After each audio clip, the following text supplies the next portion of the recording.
Hello my dear students, welcome back to our channel Richa Bhardwaj exam study. कैसे हैं आप सब? आई होप सब अच्छे होंगे। चलिए आज के न्यू क्लास को हम यहाँ पर स्टार्ट कर लेते हैं। आज की क्लास में आपके बहुत ही इंपॉर्टेंट क्वेश्चंस होने वाले हैं, तो इनको बिल्कुल भी स्किप मत कीजिएगा, वीडियो को पूरा देखिएगा। चलिए स्टार्ट करते हैं आज की क्लास को। देखिएगा, जीके जो है हर क्लास में पूछी जाती है, मतलब किसी भी प्रकार का एग्ज़ाम हो आपका कॉम्पिटेटिव, तो उसमें जीके आती ही आती है। तो ये किसी भी पेपर के पर्पज़ से नहीं बल्कि हर पेपर के पर्पज़ से बनाए गए क्लास हैं, ठीक है। चलिए, भारत में प्रथम जल विद्युत केंद्र की स्थापना जो है वो 1897 ईस्वी में कहाँ की गई? पहला क्वेश्चन तो आपका यही बन जाता है कि भारत में जो प्रथम जल विद्युत केंद्र की स्थापना हुई वो कब हुई थी? 1897 में हुई थी। आपको यहाँ पर 4 ऑप्शन दिए जा रहे हैं, शिव समुद्रम है, दार्जिलिंग है, मोहरा है और खोपोली है। तो चारों में से राइट आंसर आपको बताना है। तो देखिएगा, भारत में जो प्रथम जल विद्युत केंद्र की स्थापना 1897 में की गई है वो कहाँ की गई है? तो वो की गई है आपकी दार्जिलिंग में। कहाँ की गई थी? दार्जिलिंग में की गई थी। नेक्स्ट देखते हैं। देखिएगा, भारत में जो पहला जल विद्युत शक्ति गृह 1897 में दार्जिलिंग पश्चिम बंगाल, दार्जिलिंग कहाँ पर है? तो पश्चिम बंगाल के सिद्रापोग में स्थापित किया गया था, ठीक है। इसकी क्षमता जो थी वो कितनी थी? 130 मेगावाट थी। जो ये जल विद्युत शक्ति गृह बनाया गया इसकी क्षमता कितनी थी? तो इसकी क्षमता थी आपकी 130 मेगावाट। चलिए नेक्स्ट देख लेते हैं। नेक्स्ट क्वेश्चन है हमारा, एशिया की पहली भूमिगत जल विद्युत परियोजना जो कि भारत के निम्नलिखित राज्यों में से किस में स्थित है?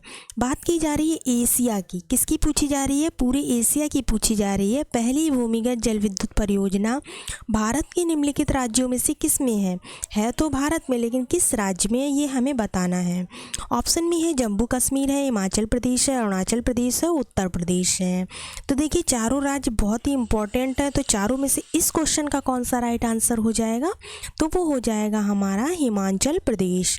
कहाँ पर है? हिमाचल प्रदेश में है। चलिए नेक्स्ट देखते हैं। देखिए, भारत की जो प्रथम भूतापीय विद्युत परियोजना है वो लद्दाख में स्थापित की जाएगी, मतलब की गई है।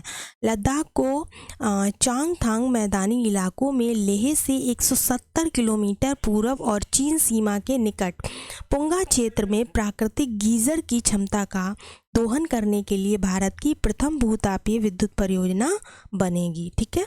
चलिए नेक्स्ट देख लेते हैं। अगला क्वेश्चन है हमारा, उड़ान एक गैस आधारित शक्ति परियोजना है। किसकी बात की जा रही है? उड़ान की। उड़ान जो है वो एक गैस आधारित शक्ति परियोजना है। कहाँ है? गुजरात में है, कर्नाटक में है, महाराष्ट्र में है या फिर तमिलनाडु में है। यहाँ पर आपको 4 ऑप्शन दिए जा रहे हैं। चारों में से आपको इस क्वेश्चन का जो राइट आंसर है वो बताना है। तो देखिए, इस क्वेश्चन का राइट आंसर क्या हो जाएगा? उड़ान एक गैस आधारित शक्ति परियोजना है जो कहाँ है? जो महाराष्ट्र में स्थित है। कहाँ है? महाराष्ट्र में स्थित है। चलिए नेक्स्ट देखते हैं।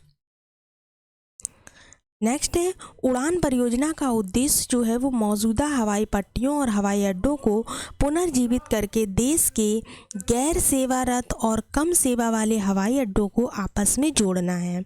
उड़ान परियोजना जो है उसका उद्देश्य क्या है? मौजूदा हवाई पट्टियां और हवाई अड्डों को पुनर्जीवित करना है। उसके बाद देश के गैर सेवारत और कम सेवा वाले जो हवाई अड्डे हैं उनको आपस में जोड़ना है।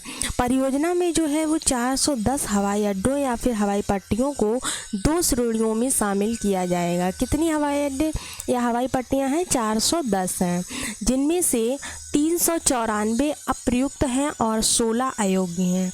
इनमें से 394 कैसी हैं? अप्रयुक्त हैं और 16 अयोग्य। आपसे पूछा जा सकता है अयोग्य पट्टियां कितनी हैं? तो कितनी हैं? 16 हैं, ठीक है।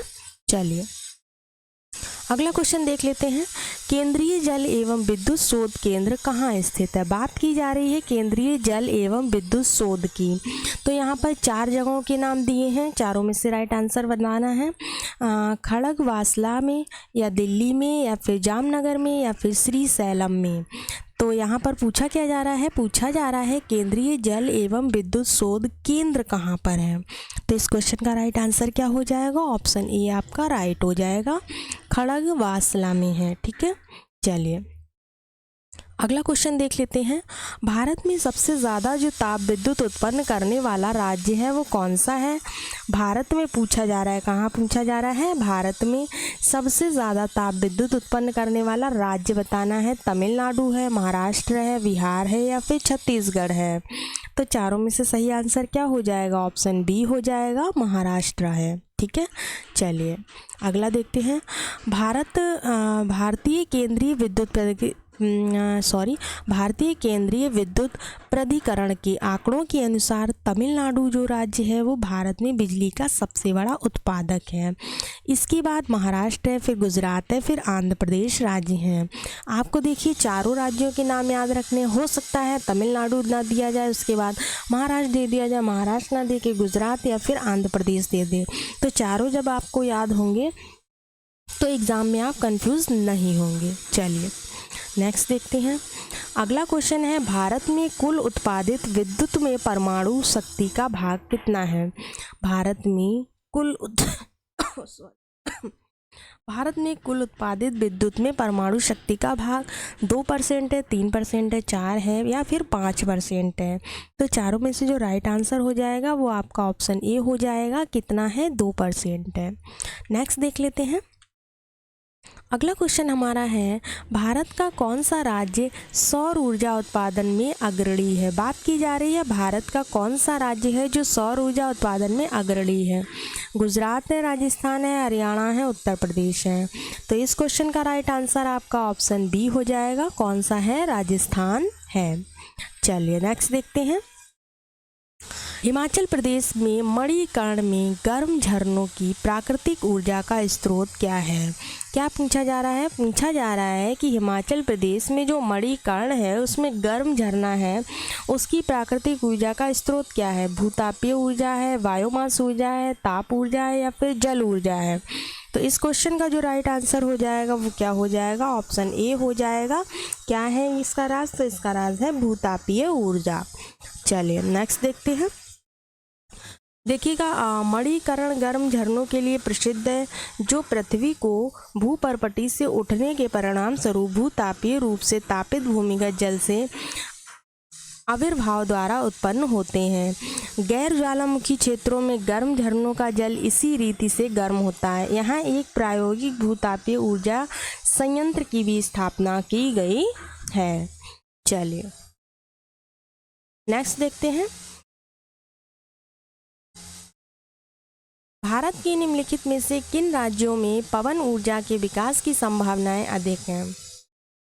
यहाँ पर पूछ रहे हैं कि भारत के निम्नलिखित में से किन राज्यों में पवन ऊर्जा के विकास की संभावनाएं जो हैं वो अधिक हैं।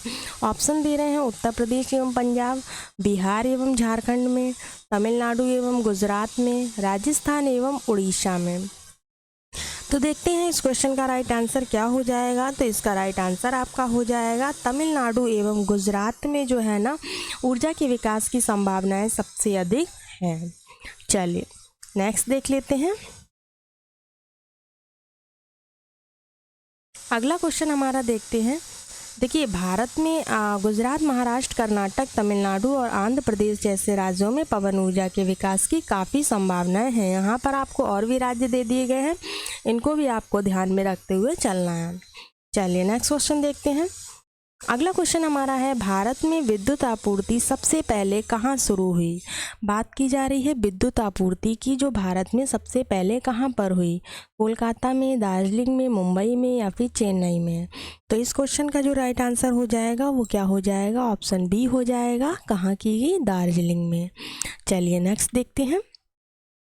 ताप विद्युत परियोजना के संदर्भ में कौन सा जोड़ा सही है। यहाँ पर जोड़े दिए गए हैं, इन जोड़ों में से ताप विद्युत परियोजना में कौन सा सही है ये बताना है। तलचर आंध्र प्रदेश, कोरबा उत्तर प्रदेश, कवास गुजरात या फिर रामागुंडम मध्य प्रदेश में। तो इसमें से आपका राइट आंसर क्या हो जाएगा, देख लेते हैं।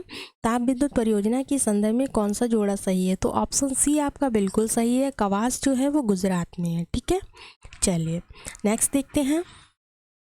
अगला क्वेश्चन है, ओबरा शहर प्रसिद्ध है। ओबरा शहर की बात की जा रही है।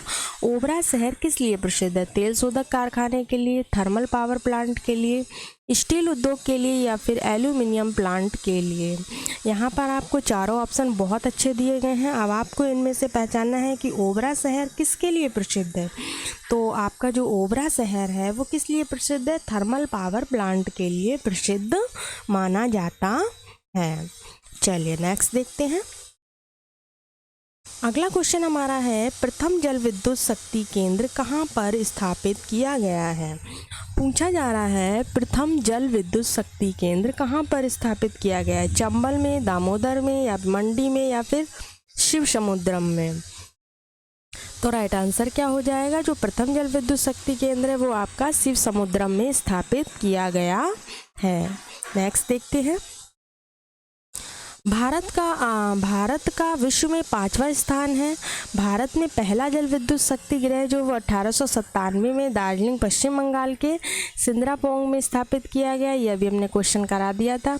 इसकी क्षमता कितनी थी? 130 मेगावाट थी। ठीक है। 1902 में कर्नाटक के शिव समुद्रम में कावेरी नदी के तट पर 130 किलोवाट क्षमता का दूसरा जल विद्युत गृह बनाया गया। दोनों यहाँ पर आपको डिस्कस कर दिए गए हैं। ठीक है। चलिए अगला क्वेश्चन देखते हैं। नेक्स्ट क्वेश्चन है, निम्नलिखित राज्यों में से कौन सा पवन ऊर्जा के उत्पादन में प्रथम स्थान रखता है? बात की जा रही है किसकी? पवन ऊर्जा की। ठीक है। तो गुजरात है, महाराष्ट्र है, तमिलनाडु है, राजस्थान है। चारों में से राइट आंसर क्या हो जाएगा? देख लेते हैं कौन सा राज्य है जो पवन ऊर्जा के उत्पादन में प्रथम स्थान रखता है। तो वो आपका हो जाएगा ऑप्शन सी, तमिलनाडु रखता है। ठीक है। चलिए अगला देखते हैं। नेक्स्ट क्वेश्चन है हमारा, भारत के वाणिज्यिक ऊर्जा की प्रतिशत पूर्ति कोयले से होती है कितने? 76, 56, 67 या फिर 52? तो इस क्वेश्चन का राइट आंसर क्या हो जाएगा? भारत का जो वाणिज्यिक ऊर्जा है उसकी पूर्ति कितने से होती है? 67% कोयले से होती है। चलिए नेक्स्ट देखते हैं। नेक्स्ट क्वेश्चन है, निम्नलिखित में कौन सा भारत में वाणिज्यिक ऊर्जा का प्रधान स्रोत है? ऑप्शन है प्राकृतिक गैस, कोयला, खनिज तेल या फिर नाभिकीय ऊर्जा। तो चारों में से आपका आंसर क्या हो जाएगा देख लेते हैं। तो देखिए कौन सा भारत में वाणिज्यिक ऊर्जा का प्रधान स्रोत है? तो वो हो जाएगा आपका कोयला। कोयला जो है वो भारत में वाणिज्यिक ऊर्जा का प्रधान स्रोत माना जाता है। चलिए भारत में